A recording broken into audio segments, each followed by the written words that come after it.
आज की इस वीडियो में हम देखेंगे हरियाणा की सांग परंपरा, उद्भव और विकास। कि हरियाणा की सांग परंपरा है क्या, इस सांग परंपरा का क्या अर्थ है, इसका उद्भव कैसे हुआ और इसके विकास के चरण कौन कौन से हैं, ये सारी बातें आज के इस लेक्चर में देखने की हम कोशिश करेंगे। तो चलिए देखते हैं। सबसे पहले हरियाणा की सांग परंपरा। सांग परंपरा का अर्थ क्या है कि दूसरे का रूप धारण करने के लिए जो वेश धारण किया जाए, यानी कि आप ऐसी कोई वेश धारण करें जिसमें दूसरे का रूप धारण करना चाह रहे हैं आप, तो साधारण शब्दों में कहा जाए कि दूसरे का रूप धारण करने के लिए जो वेश धारण किया जाए उसे कहते हैं स्वांग। उसे स्वांग कहते हैं। और हम यह भी कह सकते हैं कि रूप धारण करने की जो क्रिया किसी रूप को आरोपित कर उसका प्रतिरूप प्रस्तुत करे उसे स्वांग कहते हैं, ये भी कह सकते हैं हम। यानी कि दूसरे का रूप धारण करना, साधारण शब्दों में यही बात है, सिर्फ उसको अलग अलग प्रकार से हम बता सकते हैं।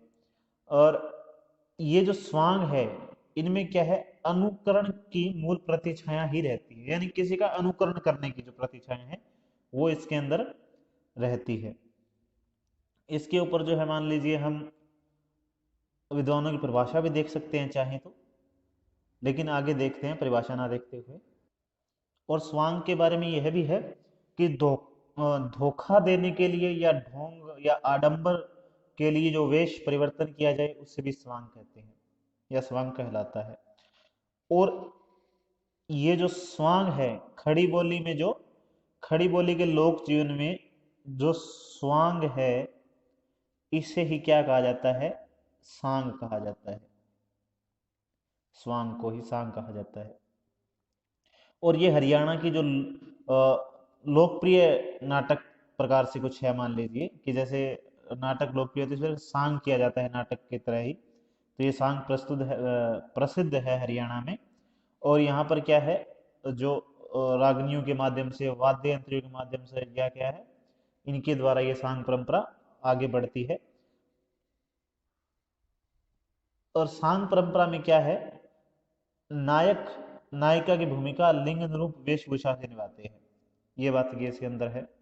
और सांगों की जो नाट्य कला की भांति, क्या नाटक में जैसे होते हैं वैसे इसमें क्या होता है, कथानक होता है, संवाद होता है, पात्र चरित्र चित्रण होता है, रस निरूपण होता है, अभिनेता होता है।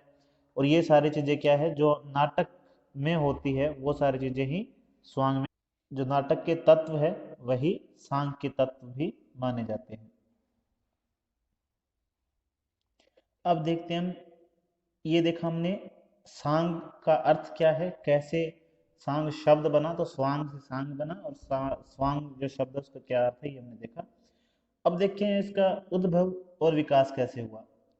तो हरियाणा में सांग की परंपरा है वो काफी लंबी परंपरा रही है, काफी समय से चली आ रही है। और इसको समझने के लिए हमें इसको कुछ भागों में देखना होगा। तो सबसे पहले हम देखते हैं आरंभिक काल, यानी आरंभ कैसे हुआ स्वांग का, और कैसे कौन कौन ने इसमें भूमिका निभाई उन्होंने, तो ये देखते हैं आरंभिक काल क्या था। तो जैसे कहा गया, पुरानी परंपरा है, उस समय समय पर इसमें परिवर्तन होता रहा है। और एक व्यक्ति है जिनका नाम है श्री रारम नारायण। उन्होंने ये माना कि आरंभिक युग जो है इनका, वो 1200 से लेकर 1750 तक माना जाता है, या मानना चाहिए हमें। और उन्होंने ये भी माना है कि 11वीं शताब्दी जो है उसमें पंजाब के मल नाम का एक जाट हुआ, और रावत नाम का एक राजपूत था, और रंगा नामक एक जुलाहा, इन तीनों ने मिलकर एक मंडली बनाई थी। तो ये तीन है, इन्होंने माना कि इन तीनों ने मिलकर क्या है, एक मंडली बनाई। और ये गांव गांव में जाकर क्या है, हरियाणवी सांग करते थे, और इन्होंने आगे बढ़ाने में सहयोग दिया। इसके अलावा एक व्यक्ति हरियाणा के महान सांगी माने जाते हैं जिनका नाम है पंडित रामकिशन व्यास, और इनका समय माना जाता है 13वीं शताब्दी। और ये माना जाता है इन्होंने जो हरियाणा सांग का आरंभ स्वीकार किया है। कब? 13वीं शताब्दी में। तो हरियाणा के जो महान सांगी हुए पंडित रामकृष्ण व्यास, उन्होंने हरियाणवी सांग परंपरा का आरंभ कब से माना? 13वीं शताब्दी से माना। और नारनौल निवासी जो एक व्यक्ति है बिहारी लाल से उसका उद्भव स्वीकार किया। साधारण शब्दों में कहा जाए तो जो पंडित रामकिशन व्यास है, उन्होंने हरियाणवी परंपरा जो सांग परंपरा है इसका आरंभ 13वीं शताब्दी से माना। और उन्होंने क्या किया कि गुजराती, नारनौल की गुजराती पंडित जो है जिसका नाम बिहारी लाल था, उससे आरंभ माना कि उससे क्या है हरियाणवी सांग का उद्भव स्वीकार किया। उनकी एक पंक्ति भी है कि नारनौल का गुजराती ब्राह्मण बिहारी लाल था, सांग शुरू किया सन 1206 का साल था, नाचे गावे चेतन चेला करे कमाल था, सोहनी सवैया ठुमरी सोरठा गावे ख्याल था। तो इस प्रकार देख सकते हैं कि उनका मानना है कि जो ये बिहारी लाल है पंडित, इनसे आरंभ माना। और किसने माना? तो रामकिशन व्यास ने माना। अब इस पंक्ति में जैसा स्पष्ट है, नाचे गावे चेतन चेला करे कमाला था, तो बिहारी लाल के बाद उनके चेला कौन होगा? चेतन। उसने उस परंपरा को आगे बढ़ाया कि बिहारी लाल ने आरंभ किया और उसका चेला चेतन था, उसने उसको जीवित रखा बिहारी लाल के बाद। और इसके बाद ये परंपरा ऐसे ही चलती रही। फिर औरंगजेब आया और उसने क्या है इस पे प्रतिबंध लगा दिया था औरंगजेब ने। और उसके बाद क्या हुआ कि औरंगजेब की मृत्यु के बाद एक हुए बाल मुकुंद और उनके शिष्य हुए शिव कुमार, उन्होंने इसको दोबारा जीवन दान दिया।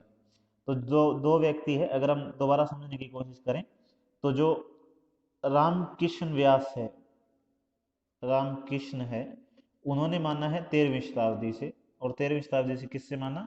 तो व्यक्ति का नाम है बिहारी लाल। बिहारी लाल की मृत्यु के बाद किसने आरंभ रखा? तो इनका चेला था जिसका नाम था चेतन। चेतन ने आरंभ रखा। उसके बाद में औरंगजेब जो था, औरंगजेब ने क्या किया?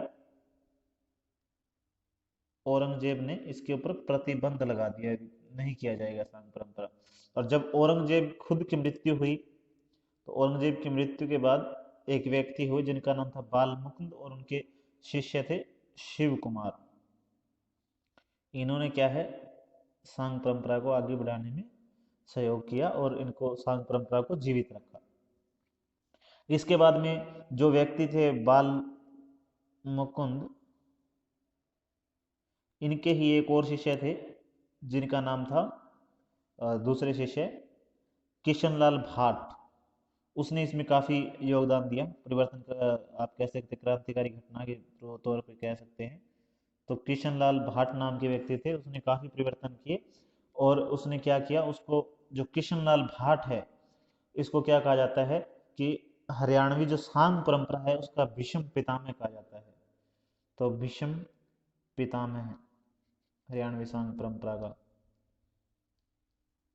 किसे कहा जाता है? तो ये जीके का क्वेश्चन भी बनता है हरियाणा जीके में। किशनलाल भाट को विषम पितामह कहा जाता है हरियाणवी सांग परंपरा का। अब आप देख सकते हैं कि 11वीं या 12वीं या 13वीं शताब्दी से तो आपको जो मानना ही पड़ेगा कि आरंभ हुआ था। और हम देख सकते हैं काफ़ी पुरानी परंपरा ये जो है रही है। इसके बाद में आगे ये परंपरा ऐसे ही चलती रही। और इसके बाद में रामलाल खटीक और नेत्राम इस परंपरा में आए और यह परंपरा जो है 170 वर्षों तक ऐसे ही चलती रही। तो दो व्यक्ति के नाम आप और चाहें तो आगे ले सकते हैं। एक व्यक्ति का नाम है रामलाल खटीक और एक व्यक्ति का नाम है नेत्राम। ये व्यक्ति आए, ये सांग परंपरा को ऐसे ही उन्होंने आगे बढ़ते रहे। तो ये तो आरंभ। इसमें हम 4-5 विद्वानों के नाम याद रखेंगे। जैसे एक तो हमने श्री राम नारायण का नाम देखा, उन्होंने 11वीं शताब्दी माना। इसके बाद में रामकिशन व्यास का देखा, उन्होंने 13वीं शताब्दी माना। और उन्होंने जो है बिहारी लाल से आरंभ माना। बिहारी लाल के शिष्य का नाम चेतन था, उन्होंने उसको आगे बढ़ाया। इसके बाद में औरंगजेब ने उस पर रोक लगा दी। औरंगजेब की मृत्यु के बाद बाल मुकुंद हुए, उनके दो शिष्य थे, शिव कुमार थे और किशनलाल भाट थे। किशनलाल भाट को क्या है, विषम पितामह के नाम से भी जाना जाता है हरियाणवी सांग परंपरा में। और इसके बाद में ये परंपरा चलती रही वर्षों तक। और इस परंपरा में रामलाल खटीक और नेत्राम के नाम भी आते हैं जिन्होंने 70 वर्षों तक यह परंपरा आगे और बढ़ती रही। इसके बाद देखते हैं विकास काल, इस परंपरा का आगे विकास कैसे हुआ। ये तो था आरंभ, विकास काल।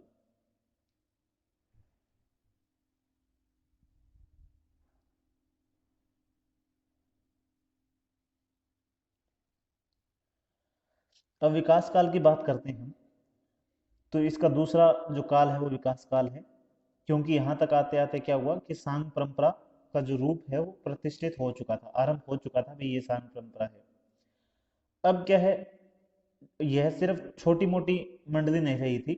एक तो होता है कि कुछ परंपरा आरंभ करने के लिए कुछ चंद लोग जो है वो शामिल होते हैं और एक विशेष प्रकार से उस परंपरा को आरंभ करते हैं, परंतु अब ऐसा नहीं रहा था। अब जो सांग परंपरा है वो हरियाणा में स्थापित हो चुकी थी, और हरियाणा में स्थापित होने के बाद अब ये एक आप कह सकते विस्तृत स्वरूप इसने ग्रहण कर लिया था।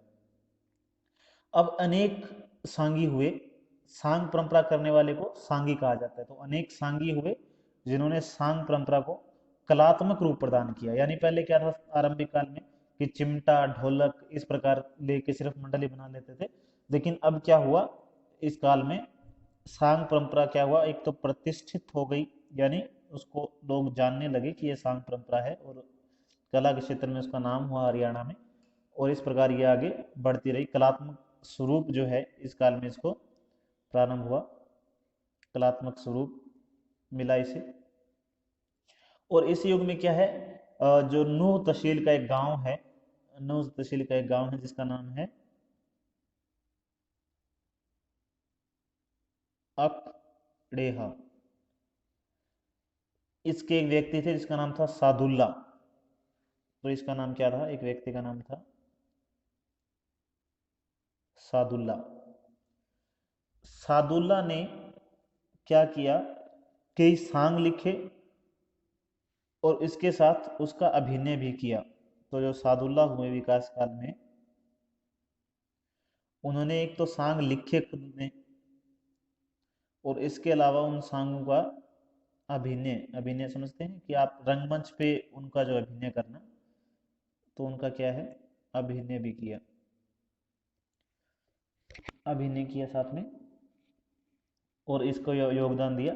और इसके अलावा जो है मान लीजिए उन्हें मेवाती जन कवि नाम से भी जाना जाता है, गौरव प्राप्त है।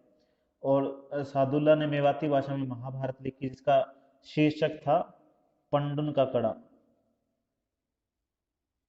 पंडुन का कड़ा, इस नाम से उन्होंने जो है क्या किया कि मेवाती भाषा में महाभारत लिखी। और इस युग के अगर किसी और सांगी का नाम लेना हो हमें, तो इस युग में एक सांगी हुए जिनका नाम था सांगी बंसीलाल, सांगी बंसीलाल हुए इस युग में। और इन्होंने जो है मान लीजिए 3 सांग लिखे जो काफी प्रसिद्ध है। उनमें से एक का नाम है, तो एक का नाम है गुरु गुग्गा, एक का नाम है राजा गोपीचंद,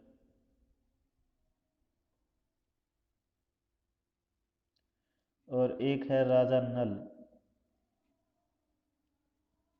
तो आप इस युग में क्या है, अगर हम समराइज करें इसको, संक्षिप्त रूप से दोबारा देखें कि हमने इस काल में क्या पढ़ा है, तो हम ये बताएंगे ये विकास काल है। इसमें सांग परंपरा वह पुरानी परंपरा नहीं रही थी जैसे पहले चली आ रही थी। इसमें सांग परंपरा जो है वो पहले से ज्यादा विकसित हुई, और अब कह सकते हैं कि अब जो है जो ढोलक चिमटे से उठकर इसने एक जो प्रतिष्ठित रूप प्रदान किया, और इसमें कला का जो है स्तर, कलात्मक स्वरूप इसने प्रदान किया। इसके बाद में बता सकते हैं कि तहसील, जो नूह तहसील है उसके एक सादुल्ला हुए जो सांग लिखते थे, और उन्होंने क्या है उनका अभिनय भी किया, और सांग परंपरा में काफी महत्वपूर्ण योगदान उन्होंने दिया। इसके बाद में बता सकते हैं कि मेवात के कवि या सांगी हुए, और उन्होंने यही सादुल्ला जो है, इन्होंने क्या है मेवाती जो जन है इन्हें गौरव प्राप्त है, वहाँ मेवाती जन में, मेवात में इनको गौरव प्राप्त है। और इन्होंने मेवाती भाषा में महाभारत लिखी जिसका शीर्षक क्या था, किस नाम से लिखी, तो पंडुन का कड़ा। और इसके बाद में एक बंसीलाल का नाम हम याद कर सकते हैं जिसके 3 सांग प्रमुख है, गुरु गुग्गा है, राजा गोपीचंद है, राजा नल है। इनके पंक्ति चाहे तो याद कर सकते हैं आप, शारदा शीस नवाए के धरूं गणपत का ध्यान, सांग संपूर्ण कर दिया करो मेरा कल्याण। तो इस प्रकार ये पंक्तियां भी इनकी जो है। इसके बाद हम देखेंगे इसका उत्कर्ष काल। और उत्कर्ष काल को जो है स्वर्ण युग भी बोलते हैं, क्योंकि ये सबसे महत्वपूर्ण काल इसका माना जाता है।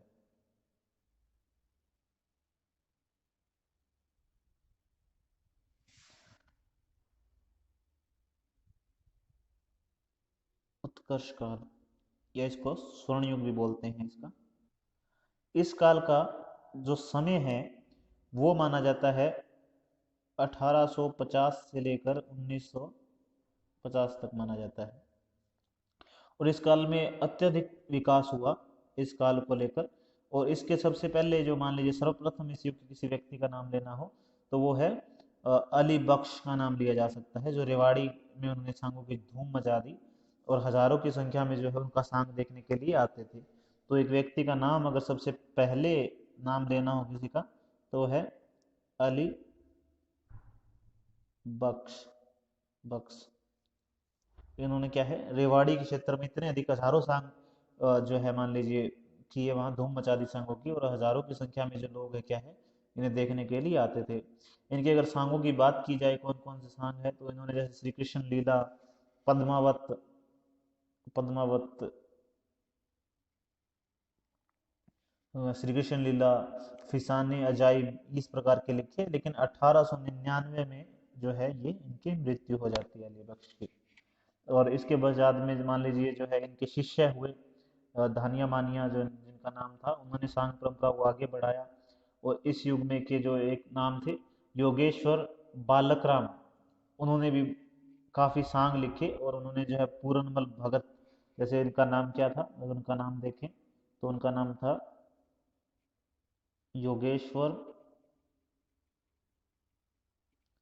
बालक राम। योगेश्वर बालक राम के एक व्यक्ति हुए और उन्होंने सांग लिखे काफी। और उन्होंने जो है मान लीजिए एक नाम है पूरनमल भगत नाम से लिखा, और एक है निहाल दे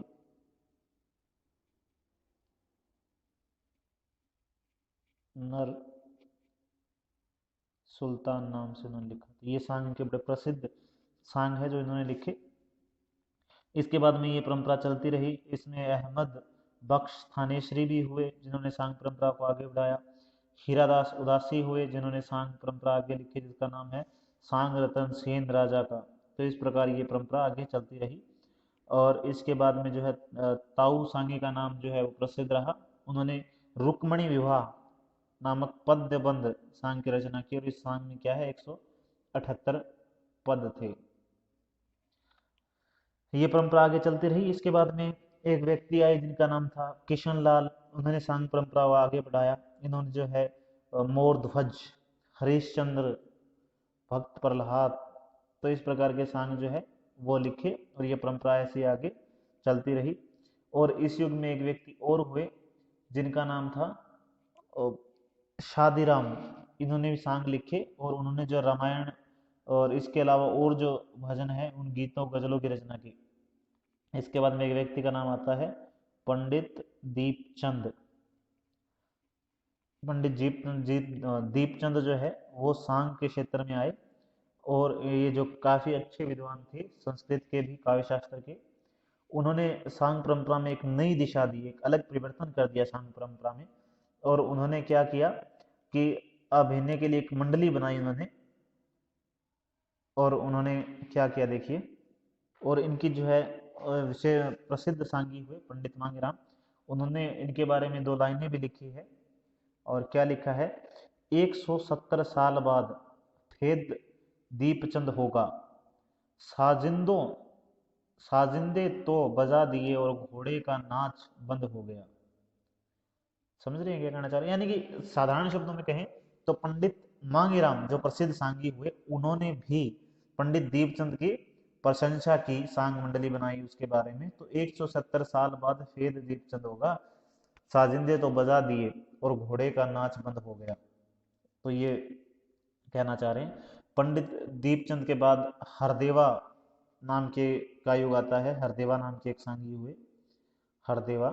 इन्होंने सांग लिखे। ये जो चेला था दीपचंद का, इन्होंने भी सांग मंडली को आगे बढ़ाया और सांग की शैली को प्रमुख विशेषता और स्वाभाविकता के साथ इन्होंने जो है आगे बढ़ाते हुए वो किया, यानी सांग परंपरा का उत्कर्ष के ऊपर पहुंचाने में योगदान दिया। इसके बाद में जैसे कुछ और सांगे आते गए और ये सांग परंपरा ऐसे ही आगे चलती गई। इसके बाद में एक विशेष सांगी है जिनका नाम हम नहीं छोड़ सकते, उनका नाम है पंडित लक्ष्मी चंद। इसके बाद सांग परंपरा में आते हैं पंडित लक्ष्मी चंद। इन्होंने सांग परंपरा को आगे बढ़ाया। इनका समय अगर बात करें तो इनका समय माना जाता है 1923 से 1944 ईस्वी, इनका समय माना जाता है। अब इन्होंने क्या किया देखिए, पंडित जो लक्ष्मी चंद है, पंडित लक्ष्मी चंद ने वो सांग एक तो लिखते थे स्वयं, तो खुद रचना करते थे, और उनके सांगों में क्या है, श्रृंगारिकता अधिक थी। तो एक तो सांग जो है वो लिखते थे, सांग क्या है उन्होंने स्वयं लिखे पंडित लक्ष्मी चंद ने, और उनके सांगों में क्या थी,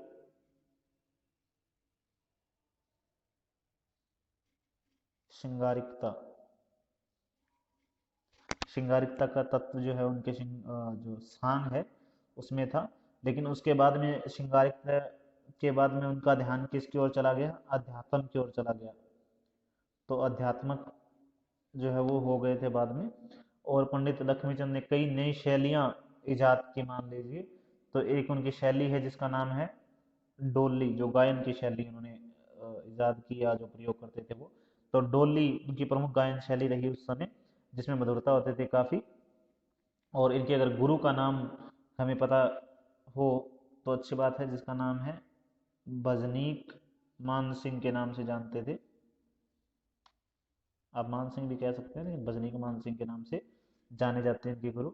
और इन्हीं की परंपरा में, लक्ष्मीचंद की परंपरा में आ गया मांगेराम, जो अभी नाम थोड़ी देर पहले भी मैंने लिया, मांगेराम हुए, भाईचंद, सुल्तान चंद लाल, ये। लेकिन क्या है, वो ज्ञानी थे, वेदांती थे, रागनियों सांग परिपूर्ण अच्छे प्रकार से वो उनका करते थे। रूढ़ियों से मुक्ति दिलाई उन्होंने सांग परंपरा को। और लक्ष्मीचंद क्या है, 18 वर्ष की आयु में जो है अखाड़े में मधुरकंठ का परिचय दिया उन्होंने, 18 वर्ष की आयु में पहली बार गाया। और उन्होंने क्या है 1924 में एक अलग सांग मंडली बना ली, अभिनेता भी थे वो। और क्या है, ज्यादातर स्त्री चरित्रों का जो है अभिनय वो करते थे। और आज जो लक्ष्मीचंद को क्या है, सांग सम्राट के नाम से भी जाना जाता है। अब आधुनिक युग आया सांग परंपरा में।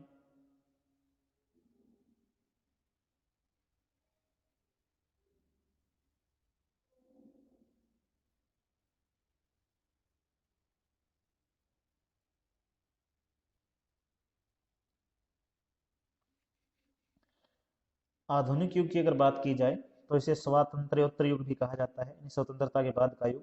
तो 1950 के बाद का युग ये माना जाता है। और इसमें अगर सबसे पहले किसी व्यक्ति का नाम लेना हो तो उसका नाम है पंडित मांगेराम। पंडित मांगेराम इसके मान लीजिए वो है प्रथम, और ये लक्ष्मीचंद के शिष्य थे। इन्होंने करीब 40 सांगों की रचना की, जिसमें अमर सिंह राठौड़ है, चाप सिंह है, अजीत सिंह राजवाला है, छैल वाला है, इस प्रकार। और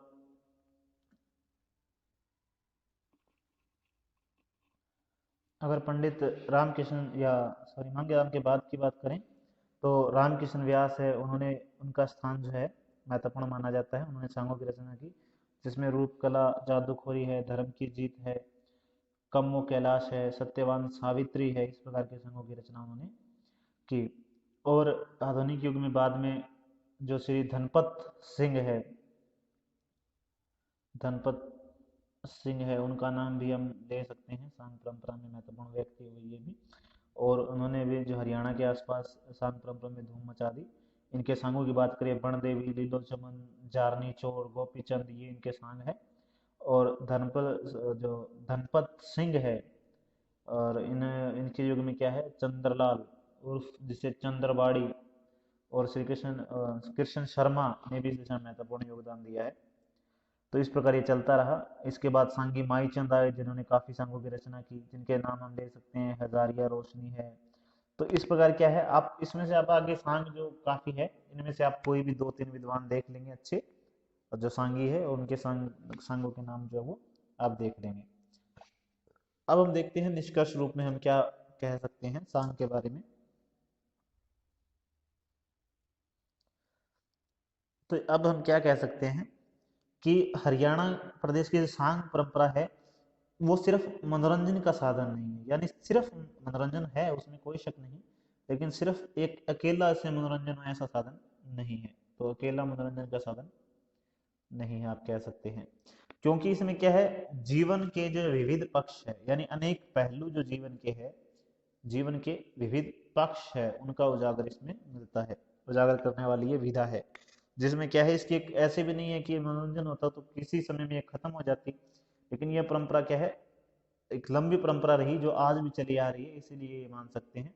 इसका आरंभ 13वीं शताब्दी से मान सकते हैं, इसके बाद में चरम बिंदु पर अपने 19वीं शताब्दी में पहुंची, और फिल्मी दुनिया दूरदर्शन में आज भी जो है इसकी निश्चित आप मान सकते हैं ये चली आ रही है, लेकिन आज फिल्मी दुनिया और दूरदर्शन में आप मान सकते हैं थोड़ी जो है मान लीजिए गति थोड़ी धीमी हुई है, लेकिन फिर भी ये सिर्फ मनोरंजन का नहीं है, इसमें जीवन के हरियाणा के जो है विविध पक्ष जो है सामने आते हैं, और ये एक विशेष परंपरा है जो चलती रही।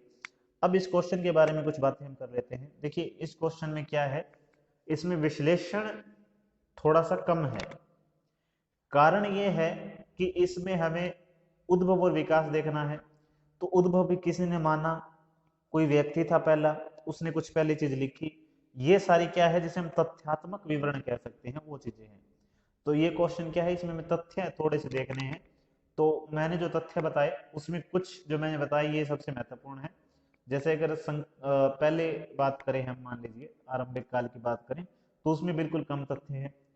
उसके बाद में जो दूसरा मान लीजिए काल है उसमें भी कम ही है, इतने ज्यादा नहीं है, लेकिन जो उत्कर्ष युग है उसमें आपको कुछ छोड़ना पड़ेगा, पूरा याद नहीं कर सकते तो उसमें जो है मान लीजिए लक्ष्मी चंद है या कुछ उसके कुछ प्रसिद्ध सांगी है, उनको आप मत छोड़िएगा। इसके अलावा आप अपने अनुसार देख लीजिए कि आप सारा याद कर सकते तो अच्छी बात है, वरना आप देख लेना।